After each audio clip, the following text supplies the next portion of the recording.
gitu. Jadi akhirnya ya udahlah aku putuskan untuk buka warung kecil-kecilan dengan masakan Indonesia gitu.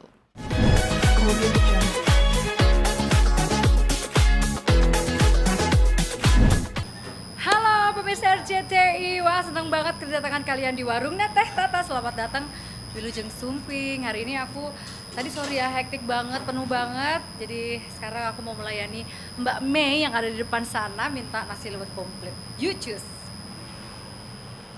Nasi liwetnya say. Ini nasi liwetnya ya. Bismillahirrahmanirrahim. Nasi liwetnya juga bikin sendiri, jengkolnya bikin sendiri. Ya ini sebenarnya berawal dari kegabutan sih. Terus suami nyaranin untuk ya udahlah buka warung aja, kamu kan seneng masak katanya gitu. Akhirnya udah aku memberanikan diri untuk membuka warung makan ini dan alhamdulillah setiap hari pengunjungnya rame. Ini aku sampai keringetan tuh, heboh pokoknya. Langsung terjun karena anak-anak juga kan masih baru ya. Tunggu ya, bentar aku ambil ayam.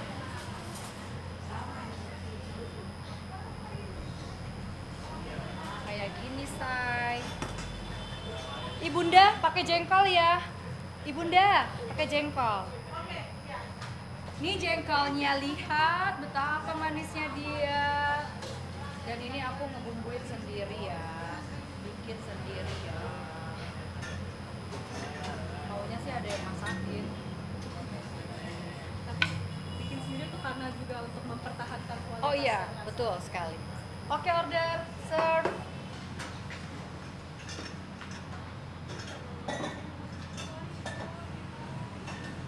Baiklah, saya akan melayani langsung pelanggan saya yang udah sering banget datang ke sini.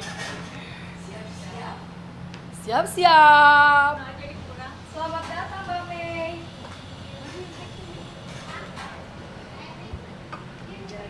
Sambelnya Mbak Mei. berapa kalinya kesini? Mbak Mei udah berapa kali kesini jujur? Mungkin 5 kali. 5 kali. Berarti emang seenak itu ya. Ininya best, untuk sambalnya best, sama kemarin jengkinya. Wow ya. Ini baru nih hari ini karena pernah habis. Ini aku baru bikin tadi malam. Ini aku suka, nggak terlalu asin banget. Itu namanya peda japuh ya. Peda japuh. Ada peda merah, peda japuh, peda putih. Emang banyak ya peda. Iya, ini anaknya peda dia. Masih kecil. Ada menu yang selalu jadi repeat order nggak sih? Biasanya ini sih, nah ini tuh paket baru kan. Ya, Baru ini pakai Sandra ada sih. Kemarin soalnya aku pesennya cuma hanya ini aja, jengkol sama peda sama nasi liwet. Jadi kalau ayamnya belum. Nah ini ayamnya ayam jantan ya. Silakan mangga, mangga teh, mangga. Biarkan Mbak Mei merasakan dulu makanannya. Atau mau langsung ditanyain dia. Dah. Awalnya sih sebenarnya nggak ada kepikiran sama sekali. Cuman karena aku ini kan seneng masak ya. Jadi di rumah itu anak-anak, suamiku itu pasti aku masakin kan hampir tiap hari, kecuali kalau kita pergi misalnya jalan-jalan ya ada off-nya lah aku nggak masak. Nah awalnya itu suamiku bilang makanan kamu tuh enak loh gitu. Hah masa sih gitu, tapi emang dari dulu ya banyak lah teman-teman aku yang sering aku masakin komennya kayak gitu ya, alhamdulillah ya dibilang enak, alhamdulillah. Akhirnya berawal dari situ, terus ada satu temenku Intan nyaranin gitu, Mbak kenapa nggak buka restoran gitu. Wow, kalau restoran tuh kan modalnya gede banget. Aku bilang gitu kan, kayaknya aku ntar aja deh kalau itu. Udahlah warung-warungan aja gitu. Akhirnya kita nemuin lah lokasi ini yang memang kita punya tantangan gitu. Lokasi ini tuh kan kayak orang tuh pada bilang katanya sepi di sini. Tapi alhamdulillah, masya Allah ya. Semenjak kita buka hari pertama, padahal kita belum grand opening, penuh terus, alhamdulillah. Gitu. Jadi dari situ awalnya dari iseng, dari ya udahlah gitu. Ternyata kok asik ya gitu, karena mungkin aku juga senang masak ya. Jadi kayak yang kalau ada orang yang bilang enak gitu, kayaknya seperti gue lagi di panggung gitu kan, lagi nyanyi terus ditepokin gitu kayak oke, ternyata Allah membukakan rezeki di pintu yang lain ya gitu. Karena nyanyi kan aku sekarang udah agak terbatas ya gitu, suami udah membatasi gitu kan, walaupun masih tetap nyanyi. Cuman yang kayak Allah tuh bukain jalan nih kayaknya di warung makan ini sambil ya sama-sama lah cari rezeki buat anak-anak yang di bawah. Karyawanku ada 5 ya kan, ya mudah-mudahan membawa berkah dan rezeki ya buat anak-anak gitu. Karena aku nggak suka western food, aku tuh Sunda banget. Heeh, aku nggak suka makanan yang barat ke barat-baratan gitu. Aku lebih senang yang kampung, senang makan di atas daun, di atas cobek gitu. Jadi ya memang karena seleraku itu ya udah aku buka makanan Indonesia karena kita kan orang Indonesia, mostly orang Indonesia pasti menerima, lidahnya kan Indonesia ya, pasti akan menerima taste Indonesia, apa masakan makanan Indonesia gitu. Gitu. Jadi akhirnya ya udahlah aku putuskan untuk buka warung kecil-kecilan dengan masakan Indonesia gitu. Sunda banget kan, timbel gitu. Apa sorry, liwet. Itu. Jadi kita pernah ya kemarin udah bikin satu yang tadi kan Mbak lihat ya tempat bikin nasiku itu kan ada kastrol yang gede. Jadi kita masaknya di kastrol terus kita masukin ke dalam penanak nasi itu tadi yang buat warming.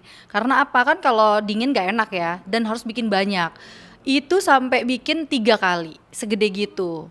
Alhamdulillah, masya Allah banget, alhamdulillah. Ternyata banyak orang-orang yang datang sini pengen nyobain nasi liwet aku gitu. Enggak sih, aku masih nyanyi. Aku bentar lagi mau keluarin single baru yang akan membuat hati kalian teriris-iris gitu. Tetap lah, gue tetap nulis lagu gitu.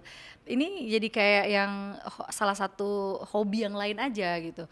Kan sekarang kayak nyanyi kan dibatasin, maksudnya udah nggak nyanyi lagi di klub kayak gitu kan, ya kafe udah enggak. Jadi ya aku pikir kan nggak mau buang-buang waktu ya.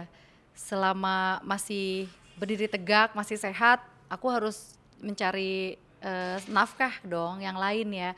Maksudnya buat ngisi kekosongan juga, terus cari nafkah buat anak-anak di bawah karyawan-karyawan aku itu. Jadi kenapa enggak gitu loh, menyalurkan hobi masak, buka warung makan, mudah-mudahan ada rezekinya buat kita semua loh yang di sini gitu. Oh, cabena sakieu. Resep sambal ini tuh juga diturunin dari mama kan? Enggak, ini aku bikin resep sendiri aja, sambal dadak. Ini pedes, nanti kalian pasti Tapi di balik kepedesannya itu pasti ada seger-seger juga. Oh iya dong, nikmat. Cobain makanya sambal dadak bikinan Teh Tata. Kalau misalnya sehari tuh bisa berapa kali Ini berapa kali si Eti? Ya, 3 kali begini bikin, 3 kali segede begini bikin. Kadang 4 malah ya kalau lagi rame banget. Nah ini kan bisa berapa puluh porsi segini. Alhamdulillah deh, masya Allah banget. Biasa aja. Apa ya, mungkin karena usia kita udah nggak muda lagi ya, jadi kayak yang aku udah nggak lagi membutuhkan apa itu namanya yang kayak yang gimana sih yang lebay gitu. Ya udah kita malam-malam cuma bilang selamat ini anniversary ya, cuman gitu doang, terus cium pipi kanan pipi kiri kening, udah gitu aja. Semoga kita semakin kompak, semakin banyak diberkahi sama Allah, semua jalan gitu-gitu doang sih. Udah nggak ada spesial apa-apa, nggak ada. Kalau ulang tahun kemarin paling dapat bunga doang, itu kembang. Kalau anniversary kayaknya enggak deh. Ya maknanya tuh lebih ke gini, kita introspeksi diri ya, sama-sama introspeksi diri. 4 tahun itu apa aja sih yang udah kita dapet, pengalamannya, ujiannya kayak gitu. Jadi lebih kepada saling mengingatkan lagi supaya lebih apa ya, lebih kompak, lebih saling mengerti, lebih banyak maaf, lebih banyak sabar. Karena pernikahan itu ujiannya seumur hidup. Aku selalu bilang gitu sama suamiku, namanya bosan pasti ada, aku paham. Apalagi laki-laki itu kan emang ya rata-rata gitu ya, bosenan gitu. Nah aku selalu ingatkan untuk selalu, walaupun kamu lagi bosan sama aku atau aku lagi bosan sama kamu, ingatlah kalau pernikahan ini nggak mudah sampai sini dan kita sudah pernah gagal. Jadi jangan sampai kita gagal lagi. Apapun ujiannya kita harus selalu mengingatkan dan banyak memaafkan. Itu aja sih. Kalian akan pusing ya kalau mendengar aku cerita. Jadi kayak gini, di warung ini kan semua yang handle masih aku ya, kayak bikin jengkolnya, terus bikin gultiknya. Nah, liwetnya tuh memang betul udah aku iniin sama asistenku di sini, tapi kan tetap yang nakar-nakar aku harus ke sini untuk cobain. Jadi kayak apa? Quality apa namanya? Quality control gitu kan. Jadi harus dikontrol, masih dikontrol. Nah, cara ngaturnya ya gitu, pergi pagi sebisa mungkin, aku siang atau sore tuh udah pulang. Nanti aku masak di rumah. Kalau enggak misalnya di sini lagi penuh, aku sore baru pulang. Malamnya aku main sama anak-anak, atar belajar apa, aku tanyain ada soal apa, ada ujian apa. Habis itu malamnya udah tidur anakku, aku masak lagi kayak gitu loh. Kalian akan pusing. Nah, kebetulan karena suamiku kantornya di sini kan di Cipete. Jadi kita selalu ketemu gitu. Dia pasti ke sini untuk, ya emang dia ke sini mulu. Heeh, tadi juga ada kan. Kantornya di sini dekat. Kenapa aku pilih area ini juga di sini, karena ya dekat sama kantor suami kan, biar kita tetap bisa saling berjumpa. Gitu. Suka, suka. Jadi malam-malam ini kan baru 6 hari ya. Biasanya aku di rumah. Setelah aku ini melahirkan anakku yang bungsu, Erlangga, itu kan jujur aku banyak di rumah ngurusin Erlangga sampai alhamdulillah Erlangga umurnya 3 tahun. Setelah 3 tahun ini aku baru kan buka warung makan ini. Jadi kayak yang kalau malam-malam tuh dia ternyata pas aku pulang dia lagi mau mami, ditinggalin mami kayak gitu. Terus aku bilang Erlangga gitu, ada mami udah pulang, terus dia peluk kayak gitu. Jadi kayak yang kadang-kadang suka ya sedih juga ya, tapi kan gimana ya, selama aku masih bisa kontrol by phone dan aku juga nggak jauh kan, ada apa-apa aku bisa pulang gitu ya, aku harus tetap harus tetap bisa untuk mengisi kekosongan dengan hal-hal positif gitu, biar akunya juga tetap bergairah gitu, bikin lagu ini musik terus bikin juga ini, jadi kayak yang udahlah pokoknya harus produktif deh dengan hal apapun yang penting positif gitu. Memang capek tapi ya happy. Motivasinya ya apa ya, dari emang dasarnya aku emang tukang kerja gitu, jadi nggak bisa leha-leha gitu loh, nggak bisa leha-leha. Jadi semangat itu muncul dari diriku sendiri dan lihat anak-anak ini kan akan grow up ya, besar ya. Pendidikan itu butuh biaya. Jadi nggak bisa kita diem aja. Memang kita rezeki sudah diatur sama Allah. Tapi ya kita harus mencari kan, berusaha gitu. Nah, ya ini adalah salah satu bentuk dari mencari nafkah yang halal. Aku pengen cari nafkah yang berkah gitu, yang halal. Walaupun berapa sih gitu, untung dari 5.000, 10.000, tapi ya aku nikmat gitu loh. Ya itu mungkin karena aku usianya udah nggak muda lagi ya, jadi kayak udah beda gitu, mindsetnya udah beda, bukan nyari yang wah gitu. Sekarang yang penting Allah berkah aja, Allah ridho gitu. Oh kalau supportnya sih alhamdulillah ya, suamiku selalu mensupport gitu, pokoknya hal positif dia support. Bikin lagu juga kemarin, kamu keluarin lagunya bagus kayak gitu, padahal tuh lagu udah 3 tahun yang lalu tak kubur gitu kan, terus akhirnya diproduksi lagi gitu. Jadi supportnya alhamdulillah, keluarga mama juga mensupport, selalu mendoakan. Terus keluargaku, kakakku juga support. Jadi kayak dia ada acara apa di kantornya, ditawarin mau nggak di tempat adikku kayak gitu. Ada tuh buka, bisa dipakai buat meeting atau apa gitu. Jadi alhamdulillah sih supportnya, aku sangat syukuri punya keluarga yang mensupport ya gitu. Ya karena lagi nggak ada gairah aja kali ke situ. Jadi kayak yang kan laguku itu kan lagunya sedih-sedih semua ya. Jadi kayak yang keluarin gak ya gitu. Kemarin kan sempat ngeluarin juga, tapi aku bawain lagu orang ya, bawain lagu Teh Meli. Sebelumnya sama Bunda kan aku bikin lagu sama Dul ya. Aku tulis liriknya.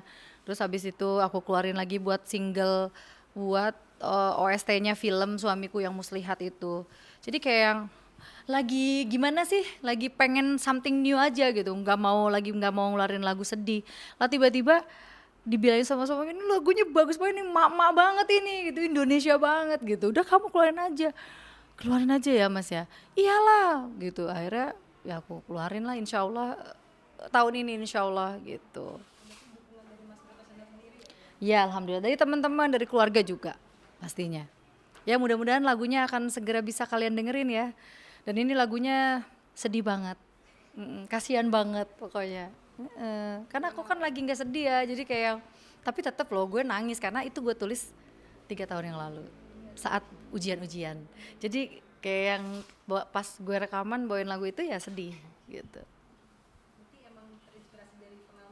Banyak yang begitu kan, lagu-lagu gue pasti ada historinya. Ya mudah-mudahan mengena di hati kalian semua. Thank you.